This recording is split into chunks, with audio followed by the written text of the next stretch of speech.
So, hello, welcome back to another stream and therefore also to another episode of the Self-Development with Tactics podcast.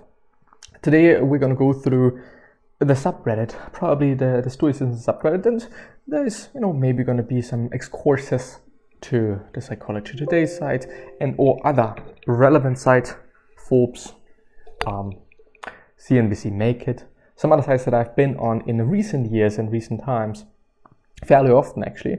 And, we're going to see after the intro. What's going on? The super duper amazing intro. I'm actually pretty pumped for this episode today. Even more pumped than I usually am already. But let's fire up the Stoicism subreddit. I should actually already be there, so I assume, and yes, it's actually the case. Who would have wondered? Me, definitely not. That's just the case. So there we go. It doesn't matter if you practice religion. Okay, you can see everything. That's fine. It doesn't matter if you practice a religion or an atheist. Philosophy. What? It doesn't matter if you practice a religion or are an atheist. There we go. Philosophy must be practiced as well. Well.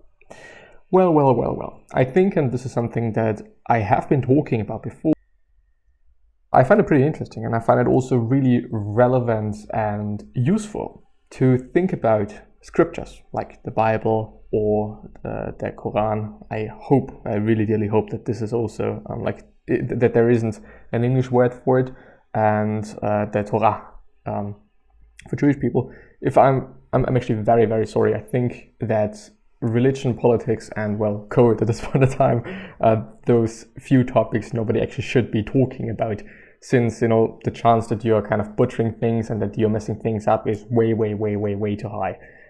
Anyway, so the thing is, if you go through those texts, if you go through those books, those scriptures, those intellectual properties, quite often, at least in my point of view, and then as far as I have noticed it, they are based on some rules and values and stuff those people back in those days really just wanted to present and let people do. I mean, there was a reason why there were certain rules, for some people not eating certain foods, or eating certain foods in a certain way, preparing them in a certain way, or just, being a nice person and being a good person. It is tremendously interesting and super duper nice to just, have a look at those texts and really dissect them and really try to figure out what they're trying to tell you and what they're trying to teach you essentially as well, which really often is just so useful then. And this lets one wonder actually, if these people back in the days, 2,000 years ago, 3,000 years ago, I'm actually not quite sure, if they have been thinking about that, if they have been talking about that, the chance that it is still relevant is so high. And the chance that you can actually use this wisdom to have a better life, to have a more successful life, to whatever it may be, is also really high. Therefore, I think it is not a must, If you're practicing a certain religion, I think there is some philosophy in that, and it is a particular philosophy, It's a particular way of living your life. It is a particular way to interact with people and your environment and the world and whatnot. So I don't really know what this person is referring to. I think, though, that solely relying on one particular piece may work for some people, but I think that diversity, as in just various different other aspects of life, is important and is useful and is going to give you better results and also more results. I would assume that it is the exact same thing here as well, just because for example, my religion is Catholic, I guess it's called in English. I'm actually not quite sure. But still, I'm interested in, since I do have friends of other religions. I'm interested in what they're talking about, in what they are doing, in just, how they live life and what they are valuing, just because I think that I can learn something from them, especially when it is parents, and also highly religious parents. Like, why do they do certain things? What rule is the underlying cause of the whole situation, of the whole interaction, and so on and so forth. It's just really interesting. This is also part why I think that living together with different cultures and getting to know different cultures is so useful and so great. And I've actually been pretty blessed to have people and have really close friends from other countries, different religions, and so on and so forth, to just, see how they're living life. Anyway, I want to punch my father in the face. My father lives abroad, my mother lives alone here, UK, and is frail. Both my parents are anti-vax. My father faked a COVID vaccination certificate before he traveled to the UK. He arrived at my mother's house and soon developed symptoms. Cutting the story short, they now both have COVID, and her symptoms are getting worse fast. I don't know how to control my anger. My father has always been an abusive narcissist, and I have always treated him stoically and kept him at arm's length in my adult life. Now all I want to do is go over there and punch him square in the face and unleash 30 years of hurt onto him. I do wonder if there's more to it. Yeah, please help me, fellow Stoics. Well, first of all, I do really think that it is amazing throughout 30 years to not have already done that. Of course, it's just definitely not behavior that you should have, something that you should never be doing, hurting somebody. Physically, this I think the least stoic thing there quite is. Well, maybe not really, but one of them, definitely one of them. And so I think that it is already extremely great, that this person was able to deal with, I'd assume, particular difficult situations in such a great way, in such a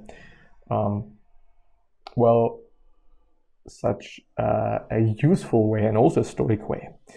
And well, I'd say just do it the same. You can't change it. You're not in control of other people, period. And wasting your time and maybe also wasting just going to jail or something is definitely not worth it. And it's definitely just not a good idea in the end. So I would say, well, it's what they did. It is their decision. It is what it is. Of course, losing a parent is just the least thing you want to have. No matter how much you hate them, you still do not want to lose them. There's still a particular connection that you're having with these people, since they are your parents. Depends on the context though. Depends on the people though, and it's also just really dependent on who you are. I really do not want to generalize that, but well, can't control it. It's what it is. As so many things in life, you cannot control it, and by trying to control things that you're not in control of, you're basically just making your life worse. Period. Unacceptably. It's just what it is, and therefore just move on and hope, dearly hope that they recover very fast, and there's not going to be any ongoing symptoms from them being healthy again, since I have seen it. And well, at first talking about religions and then now talking about COVID, really good idea. Nah, but well, I would say, like, I have seen people, since I've been working as a paramedic for some time, and I've also been, talking to paramedics, and I have also, I'm still in this region. I still have a side job in, this kind of context. It's not exactly just, being in contact with patients in the real quote unquote sense, but still having to do with people, just testing for COVID and stuff like that. Anyway, I have seen people that before were actually pretty healthy, I'd assume. Of course, who knows if they had something, and who knows if it matters. On paper it does, but having some previous issues, but they had to go on rehab because of COVID. I think this dude was like 40 years old or young, and he said, well, his condition is still pretty fucked up. His lung capacity in probably the psychological sense is just not there. Physically it, well, may also not be physically there, but he just can't breathe as he was able to breathe before. And this is fucked up. You are 40 and you have to go on fucking rehab, where you're probably going to meet a lot of people with broken arms, broken legs and whatnot that are like 70 years old, 60 years old. Of course, giving them rehab and giving them the ability to just learn to walk again, use their arm again and whatnot, like this makes sense. It's nothing new, but you being there, as a person that wasn't ill before and just because of COVID, now you're completely fucked. It's like, yeah, but still, I do really understand people being fairly concerned in terms of the vaccine. I haven't had any issues up to this point, but do what you do and let other people do what they do. You just can only give them advice and give them information and give them some thoughts, but you cannot control it in the end. There is a degree of influence you have over certain people, definitely not all of them. But anyway, I lost my dad to COVID. It wasn't anyone's fault. There is a global pandemic going on after all. Everyone has been affected by this pandemic some way or another. Of course, I went through angry periods where I wanted to blame the world. It was a distressing time. But the question is, where does your anger stop? At your dad? The person who passed it on to your dad? The politicians for the shit policies that allowed the virus to get this out of control? Hell, the entire population of Wuhan, China? Why are you angry at just your dad? Anger and the sorrow it produces are far more harmful than the things which make us angry. Marcus Aurelius. What's done is done. Go look after your mother. Get a pulse ox machine. It goes on top of index finger, and if her O2 level drops below 90, take her up to the hospital. Make sure she eats plenty. It's important she eats. Keep her outlook positive and her mood happy. Great answer. Yes, indeed, a great answer. And I do particularly like the pulse. I think it's called oximeter.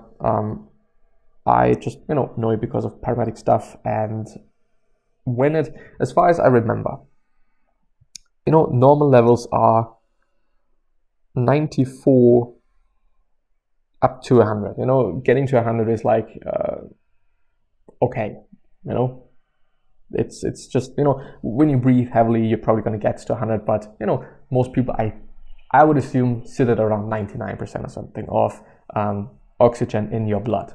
And obviously, when this drops particularly low, there is not that much oxygen in your blood, which might in the end lead you to passing out and lead you to just, dying quite.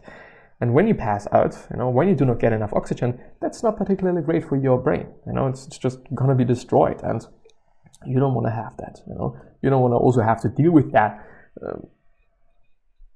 Anyway, and I would also say wear your mask and be conscious of what you touch. Use gloves if possible, and do not touch yourself, in the face or something. It's probably not that of a good idea. How do you achieve this level of self-control / mental states? I understand theoretically how it works, being aware and let go the situations that are out of control, but what can I do on the regular to practice it myself? I am very new to this. To be honest, I've had a tough life than most. I'm just in a state of constant readiness for things to go tits up. It's not comfortable. Comfortable, I guess. I wouldn't aspire to be me.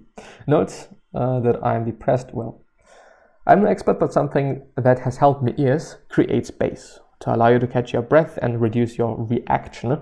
Mindful breathing, physical exercise, and some push-ups. Snap an elastic band on your wrist can help snap you out of it. I would not particularly suggest anyone to do this. I just know it as a way for people that practice self-harming to not harm themselves anymore, at least not in such a huge way. Meaning, people that cut themselves, some form of therapy is just letting them use some rubber band around their wrist and snap it instead of cutting them. So I would definitely not suggest people just people that are being stressed out and people that are angry, letting them control their anger by hurting themselves, wouldn't particularly say that this is a good idea. Now apply your reason to it, quote unquote, as per blah blah blah blah blah. Hope that helps a bit. I agree with most of this except the O2 levels advice and the seemingly nonsensical jab at people from Wuhan. You are in the UK, take her to the hospital for treatment now. Well, yeah, I know this is just also right, I think, depends on cultures, depends on countries and whatnot, but if you see, particular problems, then you just have to go to the hospital. Period, But I think, of course, being aware of the fact that some people might need this hospital bed a bit more than I need it, just because I feel a bit bad and whatnot, it's not life-threatening, and some people that are life-threatened might not be able to get to the hospital just because you are there. So this is also something to keep in mind, and also something to focus on, something to not forget, I'd say. If you're doing well, if you're doing fine and whatnot, you're just, being ill, even if it is just, crazily ill, it's not life-threatening at this point. But still, or actually, if you're having this pulse oximeter, you can actually then indeed say if it is life-threatening or not. Another problem is, if you know the blood oxygen level of somebody, if it drops significantly, what are you gonna do? Do we have oxygen laying around? Do we have a mask laying around? Well, I probably don't think so, since these things are expensive and nobody has one of these. And I don't know how long just paramedics take or the ambulance takes for just, being there then on this site. But, anyway. Let's see if we can find something else. It seems that I can't get over this girl and I don't know how to get over. We had a fun time together like a week ago, but somehow I discovered that she might have a boyfriend. She didn't want to admit she called him friend. However, when we've been texting each other, she left me on red. Again, I wanted to try to make some conversation with her and she left me on red. What is even surprising is that she follows me on Instagram, but she doesn't let me follow her back. Is this some kind of joke, a matrix that is unsolvable? Why does she play games? Well, I'm actually pretty interested in what people said. I don't even know how to get over this stuff. It's annoying. I hate myself, to be honest.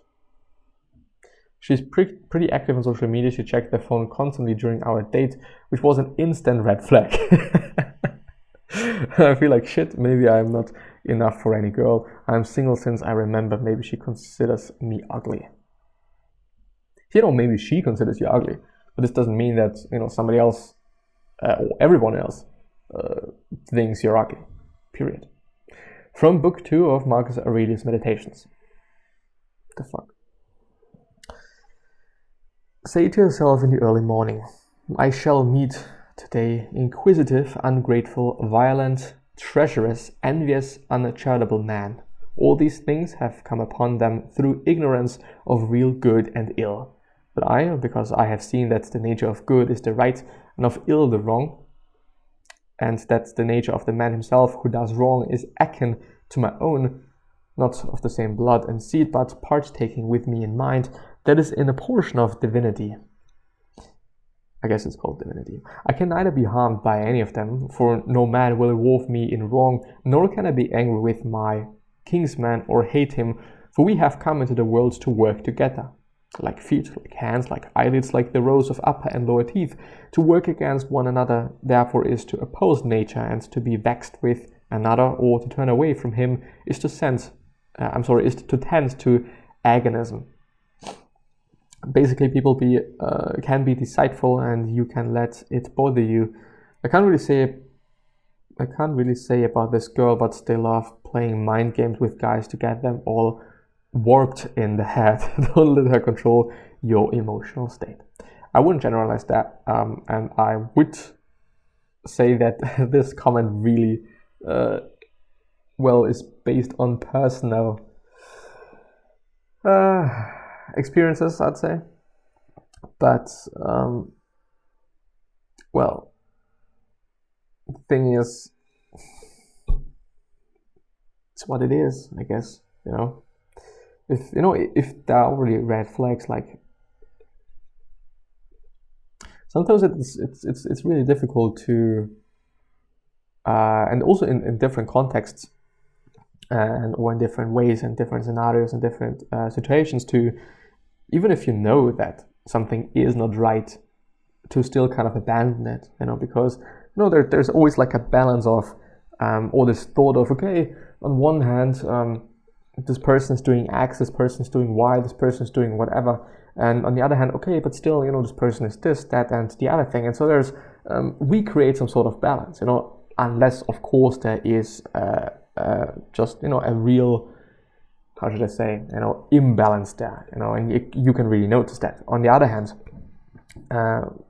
thinking about a situation this person is on and not having a lot of options, it really does make sense to kind of still unsee the imbalance that you have actually noticed, just because okay, until my next whatever date, it's just probably going to be some time. So it really does make sense, maybe also from an evolutionary standpoint on, but still, I don't know. Like, I don't know if it is worth it in the end, even if you do not have a lot of options. Like, why? Yeah, anyway. Even though I do also want to say and point out, like, this behavior itself, this is also kind of based on certain experiences, maybe even traumas, who knows? And well, don't judge. It is what it is. You probably can't really change it. You can just be polite and still really nice, and well, that's quite it. And if things work out, well, they work out, and if things do not work out, then they do not work out, period. I feel like I've gone on a different path than a lot of friends I used to consider my closest. I am a sophomore in college, and most of my closest friends are still from high school. Unfortunately, I just don't have the desire to see them, as I feel we don't have the same values. I feel guilty as they ask me to hang out, and I use excuses instead of being honest. I want to be honest, so I'm able to move on, but I feel bad as they know, as they have not done me wrong, and we're good friends for very long. I want to be honest, but I don't know what to do, as I don't want to say that I don't think I want to be friends with them without them understanding, because I do care about them. I would love advice. Well, I don't know, for me this is like, why? I mean, yes, I do understand different values, but I do also have different values than certain people that I'm relatively close with. Of course, on the other hand, I do have close friends that that they really do have the same worldviews as I'm having. Obviously, there are going to be certain things that overlap, I guess. But I could also consider somebody that is just having completely different values and different hobbies and different worldviews as a good friend of mine. It depends on the context, it depends on the situation, and it depends on what the differences are, obviously. But I don't know, like, the thing is, maybe something that I have seen, I guess, and well, as I'm just thinking about it right now, I have started this whole quote-unquote, and I really hate the word now, self-development journey some time ago. I think it's been like 5 years, 4 years, 3 years, something around that. And I do notice, and I do see some people really getting into this stuff, and really getting into reading books and stuff and whatnot all of a sudden. Well, not quite all of a sudden, they have been for a bit of time, but kind of eventually things just, I don't know, work out again, I guess. And things overlap again, I guess. And I mean, there, I would assume, have been certain reasons why there were pretty close friends to you before. Of course, you might have changed some values of yours. You might be, not into drinking anymore and whatnot, but this doesn't mean that you have to go drinking with them, You could just also do other stuff with them, period. And this is fine, and this is good, and this is whatever. Like, you don't have to kind of, well, there does not have to be a complete overlap of values and worldviews and thoughts and whatnot. I mean, To some degree, it is nice, but anyway, I would consider the step or such steps really, really analytically. No, it's not the right the right word, but I would really think about that, and really think about that step, and I wouldn't necessarily suggest those things, and to just be too, being too fast taking such steps. But yeah, anyway, I think I'm gonna end the episode there and also the stream there. I do really hope that I've been able to talk about certain things that were of value to you, and I'm gonna see you the next time. So, bye-bye.